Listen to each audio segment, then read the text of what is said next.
Good evening, everyone.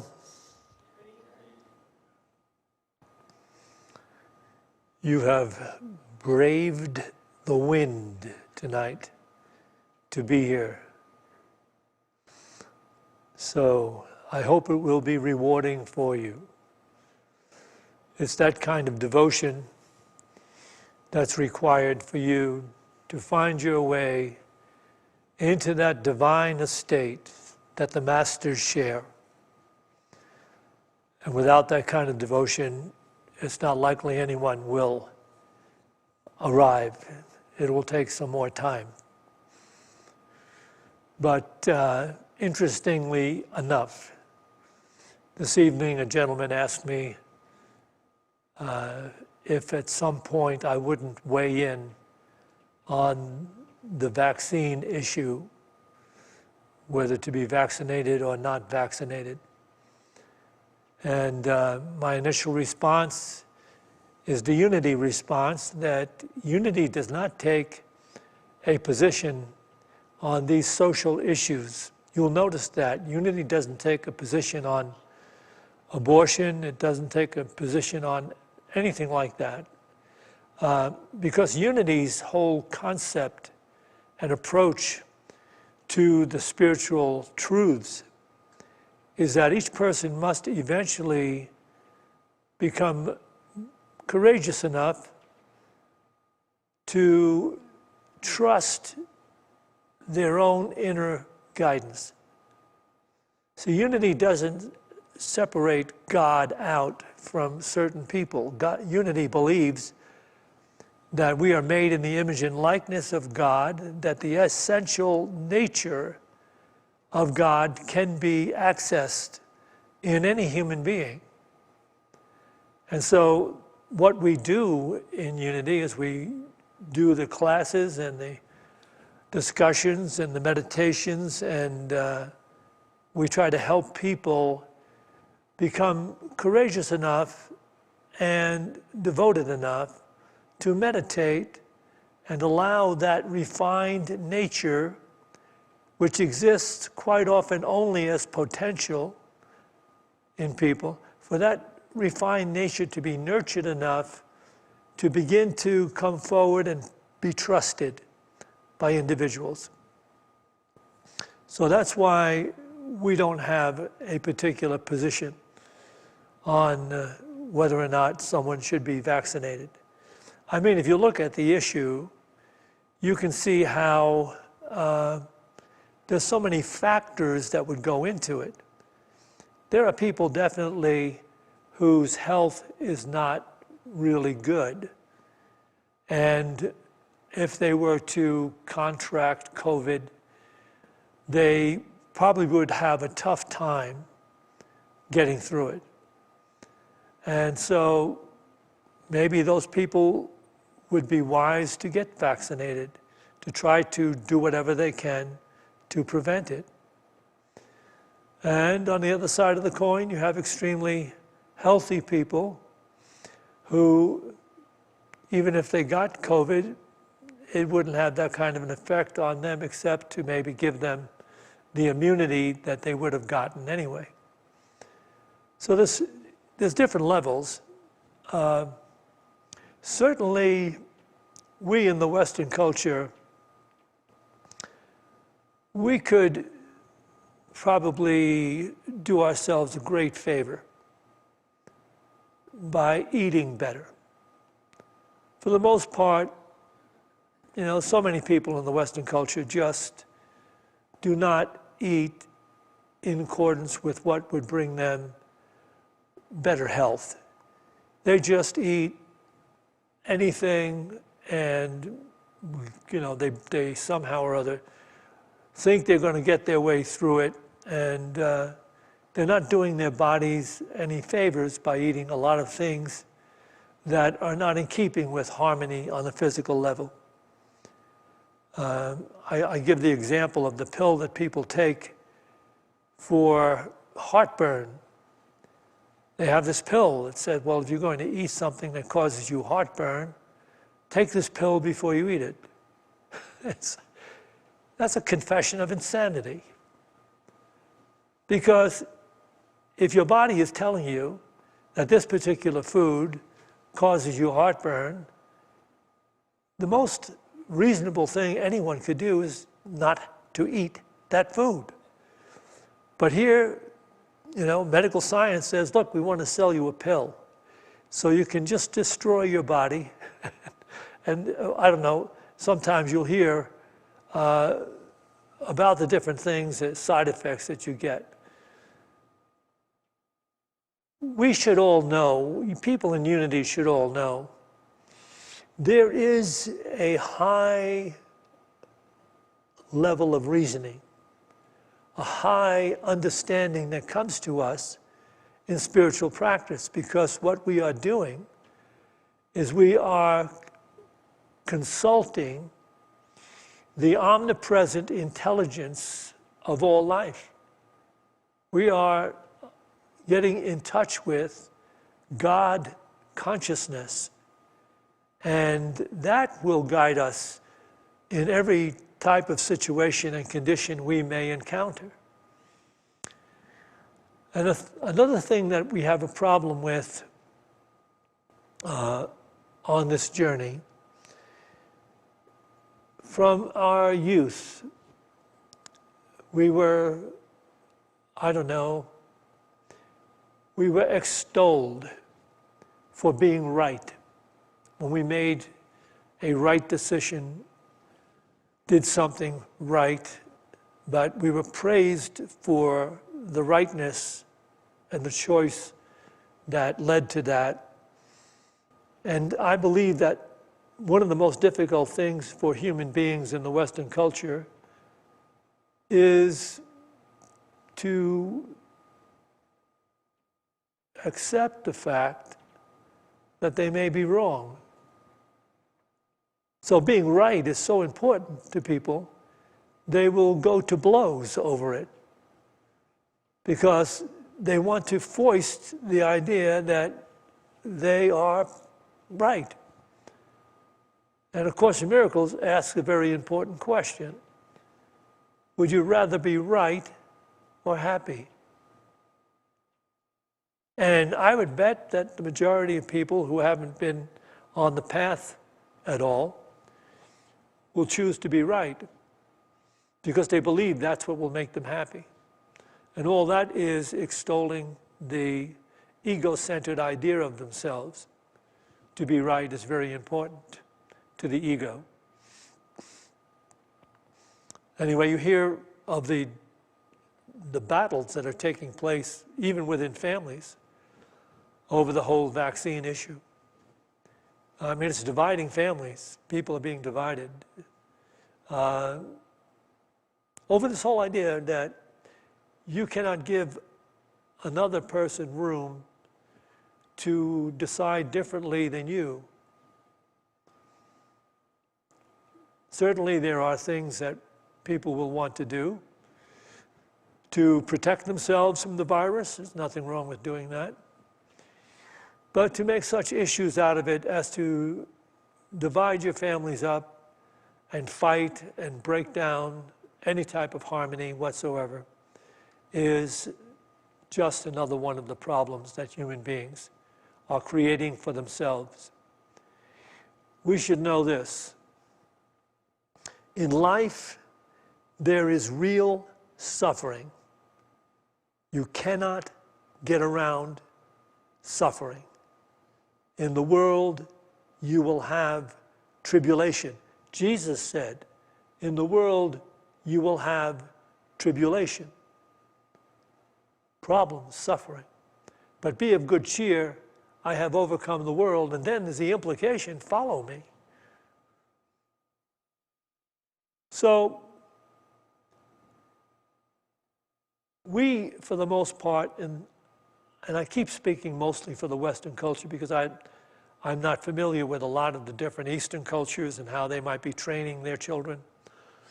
But in this culture, the whole idea is that we want to be right and we want to pretend we know. But the truth of the matter is, we don't. Nobody in the unenlightened state knows, period. Just doesn't know. With all the computer stuff you can lay out and all the information you could amass from books on any particular subject, there is no way for anyone to say, this is an absolute. That's in the unenlightened state. There is an absolute. But that can only be understood and had in the enlightened state of awareness. So how do we measure that? Listen to this, because what you're hearing tonight is a very rare thing that you'll hear anyplace else.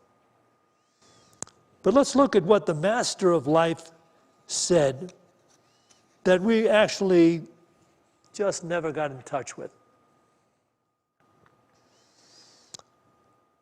So he's speaking in the Gospel of John, chapter 14, verse 27. My peace I leave with you. My peace I give to you. Not as the world gives, do I give you this peace. Let not your hearts be troubled, neither ever be afraid. Well, my peace I leave with you, I give to you. But not as the world gives do I give you this peace. So you see the division there, because in the world and in the consciousness and the thinking of the world, one really only has peace when conditions and circumstances are meeting that person's personal desires, expectations, and point of view. So that's when a person who's in the world but not enlightened has peace. And it's very fleeting, by the way, because you can't make that happen forever or for long periods of time, because we don't have control over other people or conditions or circumstances. But when circumstances are going according to a person's desires and demands and expectations, sure, that person says, cool, life is good, I have peace. But Jesus is saying, that's not the peace I'm leaving you, not the peace I'm giving to you. The peace that the Master of Life gives, now watch, we have to take him out of history again, because you can just easily say, well, you know, he's talking back 2,000 years ago. No, this is the Christ consciousness speaking. The peace that comes from tuning into your divine nature or Christ consciousness surpasses the understanding of the world. It is a marvelous state of peace that is not contingent on any circumstances, not contingent on people meeting your point of view, not contingent upon circumstances blessing your life. Things can be going this way or that way, or up, down, right, wrong, wouldn't matter. If you are in attunement with your divine nature, you flow through it all without being thrown into negative emotions, fears, and concerns. We're talking about true life, which is where we are going if we continue on our spiritual journey. True life means to be in the world. We don't leave the world. We don't drop out. We don't go into a cave. We don't go into a monastery. We don't check into an ashram and tell somebody to give us orders on how to live our lives because we don't know how to do it. We don't do that.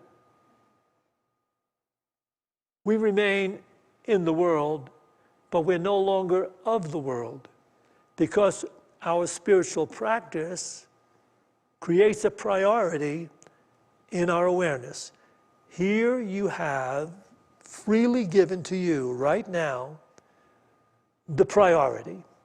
It is this: make peace your priority in every condition, under all circumstances, with all people, at all times.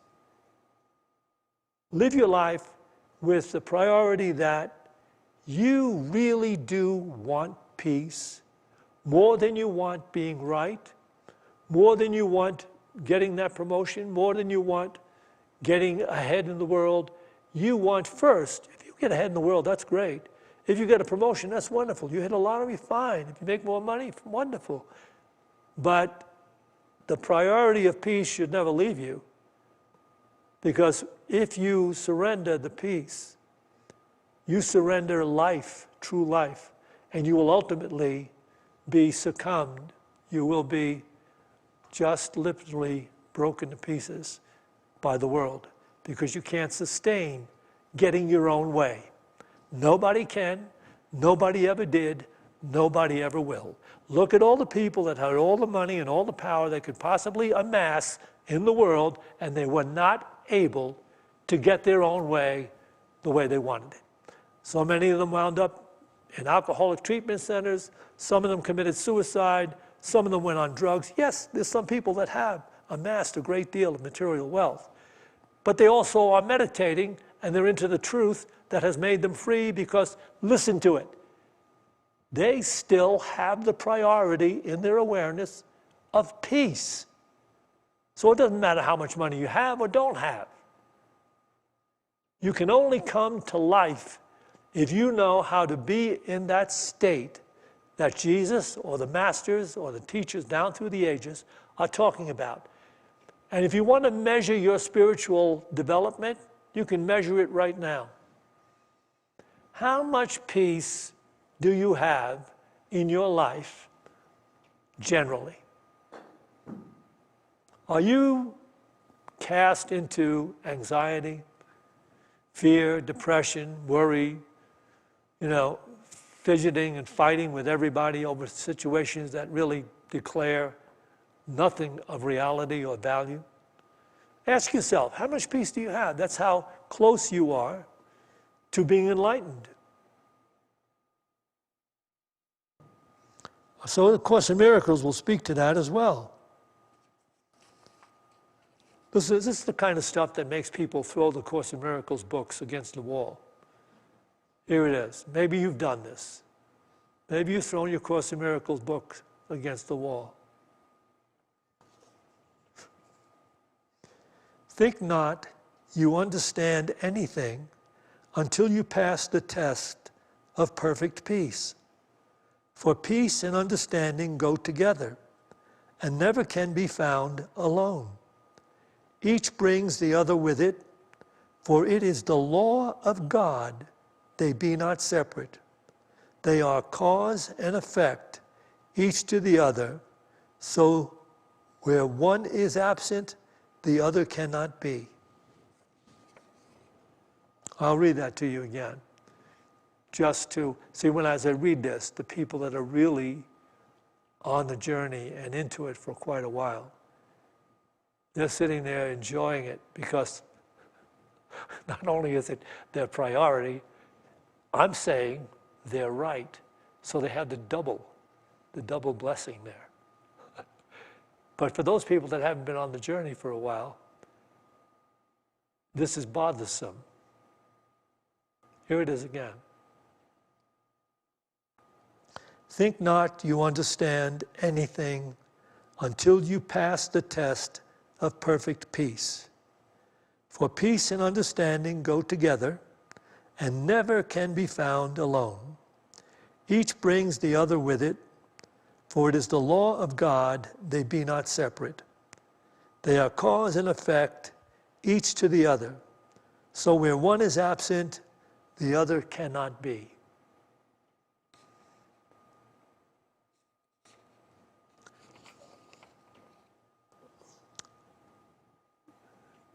You know that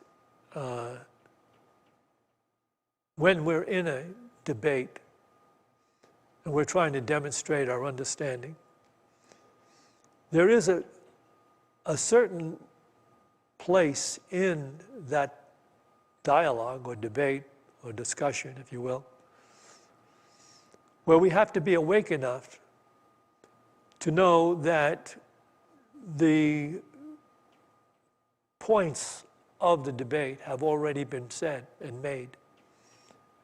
And to go on from there is only to try to bang heads and try to force your particular point of view. But look at what's happening. Once you start to try to force, you cannot prove your understanding because you've lost peace. So if you've lost peace, you've lost understanding. And if you don't have true peace of mind, you don't have understanding. It's bothersome to think that way because we were raised to believe there's a right and a wrong to everything. But the truth of the matter is, the only right is opening the consciousness to your divine awareness, the Christ in you, and making peace your priority so that you become an emissary of healing light. So that wherever you are and whatever you're doing it in a state of peace. But you can't be doing it in a state of peace if you're rushing and concerned and upset and anxious to try to get it done, to fit it all in. You can't be in a state of peace. So you've surrendered your spiritual journey, if that's the case. I remember reading, this is kind of amazing, reading in, I never read Dear Abby a lot in the newspaper. I don't know how I wound up, it wasn't Dear Abby though, it was the lady that followed her, where people asked questions of this newspaper person. It was Dear Abby for a long time, but whoever replaced it was the one that got the question. The question was, my mother, who recently passed on, and my father has already been passed on, my mother recently passed on, and we have in the family this gorgeous sterling silver tea set. And of all the possessions that are being divided up, my sister has taken the sterling silver tea set. And I'm the older sister. Shouldn't I have the sterling silver tea set? And we are really at odds with each other now. And I'm actually thinking, this is a letter to this lady. I'm actually thinking that I may have to sue my sister to get the tea set back. Can you think of anything as lacking understanding as that? Here are two people that simply do not want peace at all. You know what the answer was? It was a great answer. She said to the gal that wrote the letter, why don't you discuss it with your sister so that you share the tea set? She can keep it at her home for 6 months. You could keep it at your home for 6 months. And that's about the best you can do in the world of the insane. So the amazing thing is that Eckhart Tolle, he has taken so many of the different principles of spirituality, and he's managed to bring them into a clear focus on a path. In other words, a clear way to be on the path of true life. And it's done through holding our awareness accountable to be in the present moment. And when we're not in the present moment, then we are not really accomplishing that which we want, which is peace. And he claims that we have to learn how to discover when we are not at peace. That means that we have anxiety, we have resistance. He talks about this all the time. If you find yourself in a state of resistance to what is taking place, you are at odds with your journey. So whenever you have resistance, you have to just pause and go within and say, why am I so upset? Why am I resisting? And you may be resisting being in the presence of some people that showed up at the party you didn't expect to be there. Or something else has taken place in circumstances that you're now resisting. But you have to ask yourself, why am I resisting? Why am I having this anxiety? And if you ask yourself, it's because you're not in the moment. You're not willing to be in the moment. That is what it is. You're saying in your mind, I'd be better off somewhere else. I've got to figure out how to get out of here and get there. In your mind, you're creating a resistance. Or you might be saying, why is this happening to me? Why does this keep happening to me? Because you're not willing to be present with what is. So Eckhart Tolle's got this whole beautiful spiritual approach. Check yourself out, because the object of your life is to become fearlessly, courageously, openly present with whatever is. And you will find a joy, a happiness, a peace that you have never known before. You will find yourself in the kingdom of heaven. If you can get there and stay there and maintain that. So here's what he says. This is from his book, Stillness Speaks. When you say yes to the isness of life, when you accept this moment as it is, you can feel a sense of spaciousness within you that is deeply peaceful.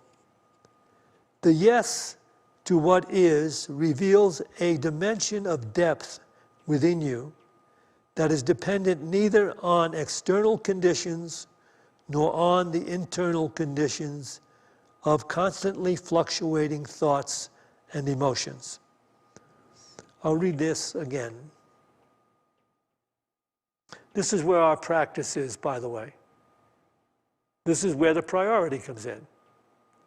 If peace is my priority, and I realize I'm not having peace right now, then I have to check in, and I have to say, why am I not having peace? And it's because of something in my mind that I'm holding that's keeping me from being willing to be in this situation right now, right here, which is the only situation there is. This is the situation. And if you find yourself capable of doing that, you are going to be guided to insights and harmony that you never knew before. So here's what he's saying. When you say yes to the isness of life, when you accept this moment as it is, you can feel a sense of spaciousness within you that is deeply peaceful. The yes to what is reveals a dimension of depth within you that is dependent neither on external conditions nor on the internal conditions of constantly fluctuating thoughts and emotions. So there's our yoga, very simply laid out.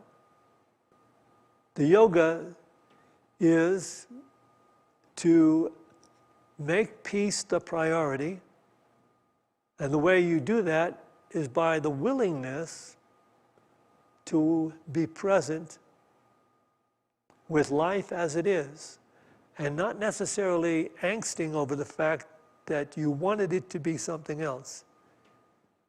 You're desiring it to be something else, different. So instead of that, you're willing to be present because you want peace. You want mystical peace.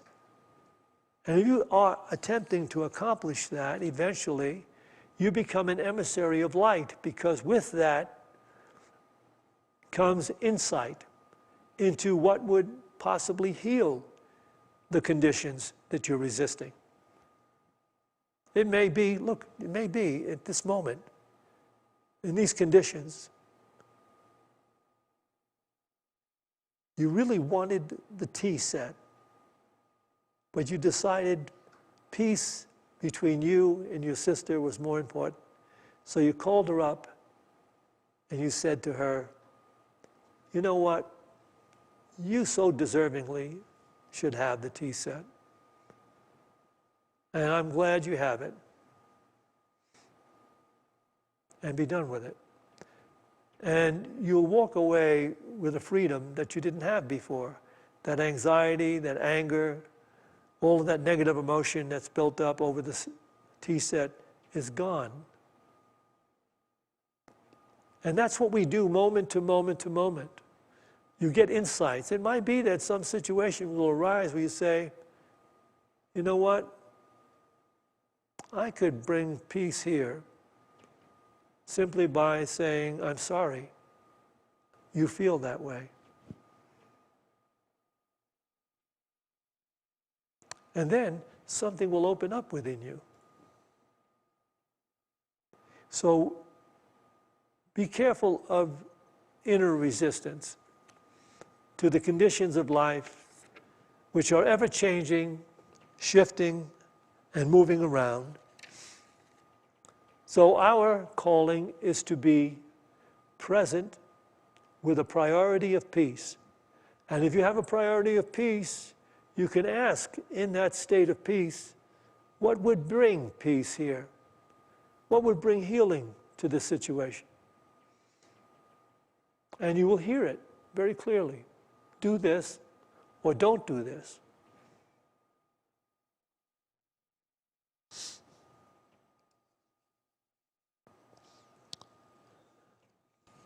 Only when we are doing the things that we are guided to do with peace will we create more harmony in the conditions around us. Because the fact of the matter is, all minds are in communication to some degree. Yes, most people are cut off. They don't want to enter into that state of joy and peace. So they are cut off. And but their minds are in communication. So when you're holding that space of awareness, you are reaching them, whether they are able to accept it at that time or not. At some point, that comes through to them, because all minds are always in communication. All right, I think Steve is signaling me from the back that we should get on with the meditation tonight.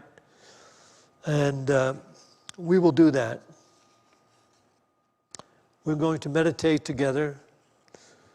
I don't have any bowls tonight because my partner is at home doing an amazing bunch of cleaning.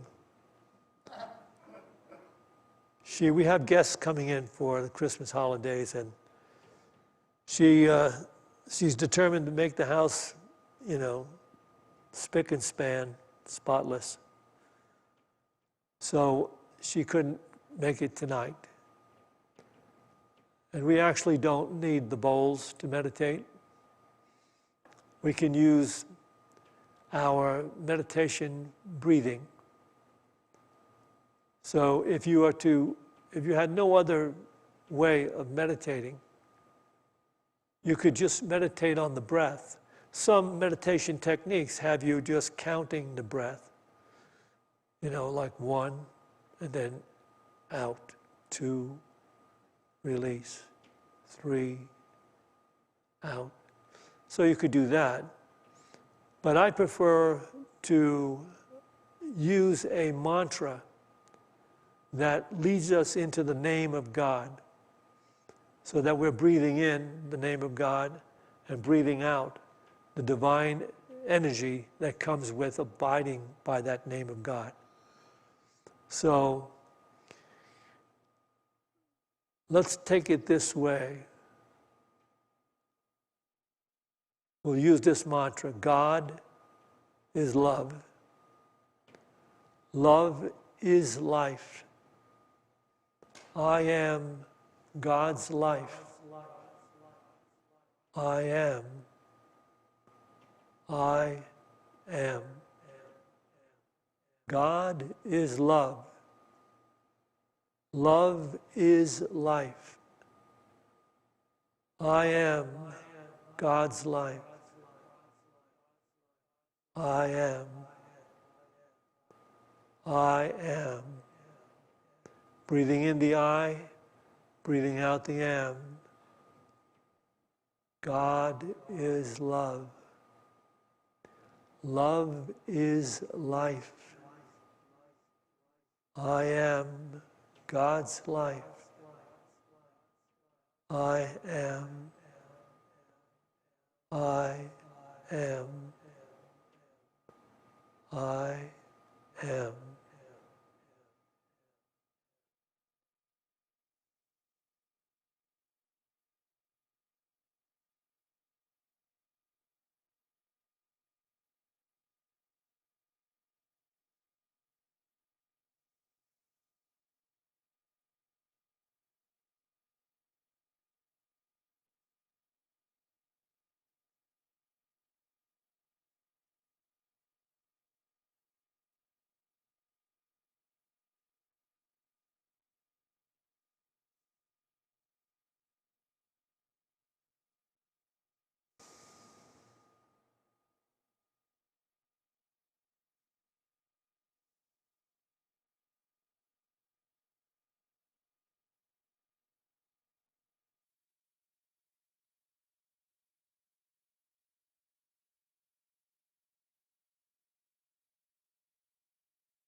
is love. Love is life. I am God's life. I am. I am. I am. Let us take a moment to recognize all minds are in communication. We can send a special vision to inspire an expansion in awareness that will heal body and mind. And we send it with love to all those whose names have been submitted for prayer on our prayer list and in our prayer box.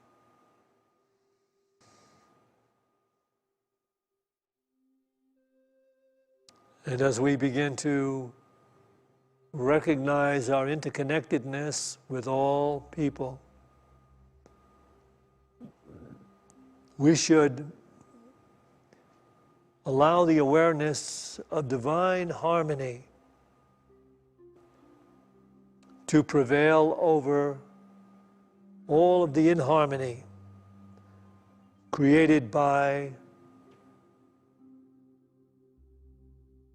the tornadoes that are setting down in those states.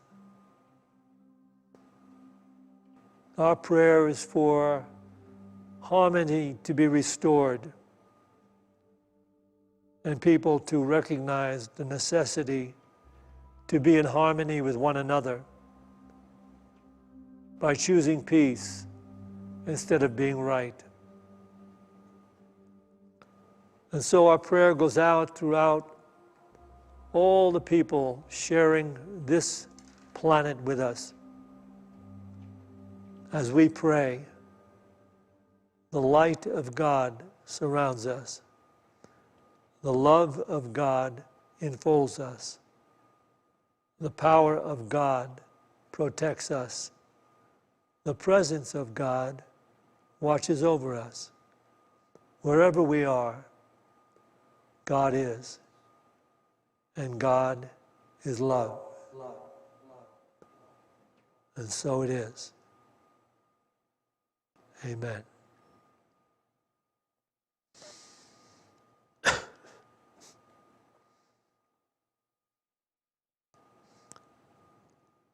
We will take an offering for unity now.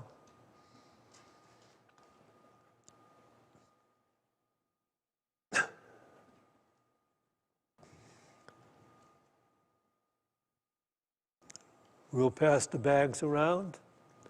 If you'd like to make a physical offering today, we also have the dip jars for your credit card in the lobby if you want to make an offering that way.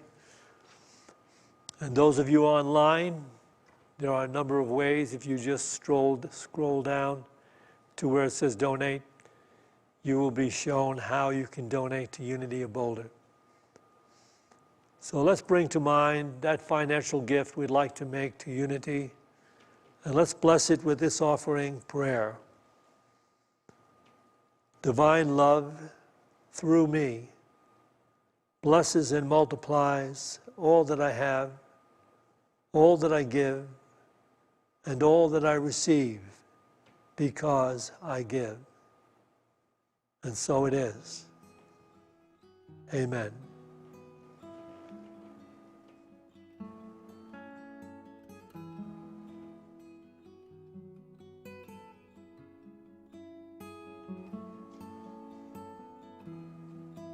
Why have you come to earth? Do you remember?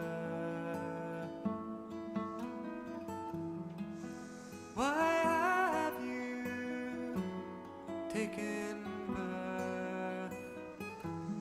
Why have you come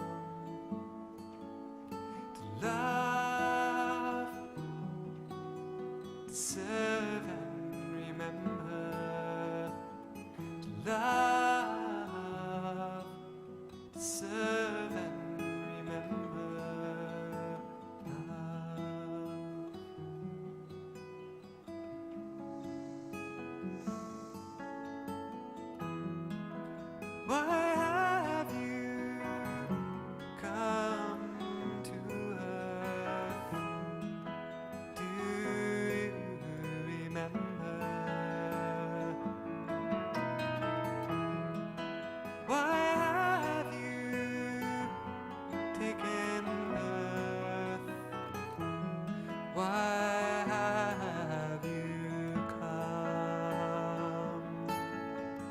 love, to serve and remember, to love, to serve and remember.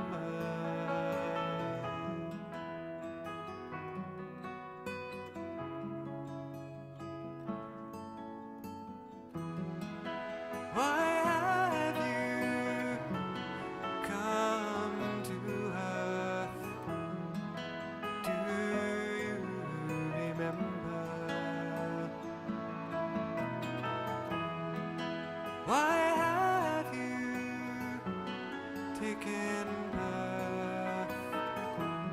Why have you come to love, to serve and remember, to love, to serve and remember, to love, to serve and remember, to love, to serve and remember, love, serve and remember, love, serve and remember, love, serve and remember, love, serve and remember, love, serve and remember, love, serve and remember, love, serve and remember, love, serve and remember, love, serve and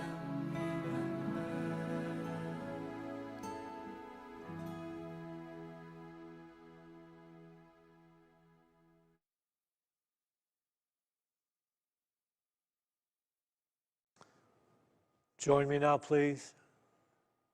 We dedicate this tithe to the will and the work of the Spirit of truth, the Spirit available to each of us, the Spirit that joins all of us.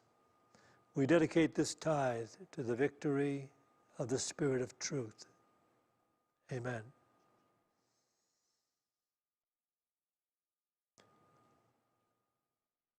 Okay. On Sunday, we'll have the usual order of things. But those of you that would like to participate in something really special, you can show up tomorrow night at 6:30 and join the choir. We could use men's voices, and you really enjoy doing it. We're doing some amazing Christmas music. You may know some of it, and some of it will delight you anyway that you don't know. But if you've got the opportunity to do that and you want to be part of something really special, show up tomorrow night, 6:30, for the choir rehearsal. And Sunday, Santisha will be speaking at the 11 o'clock. I'll be speaking at the 9 a.m. service.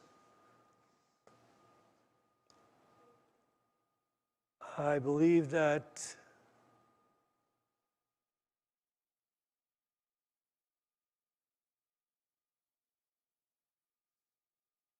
so it is. Good night.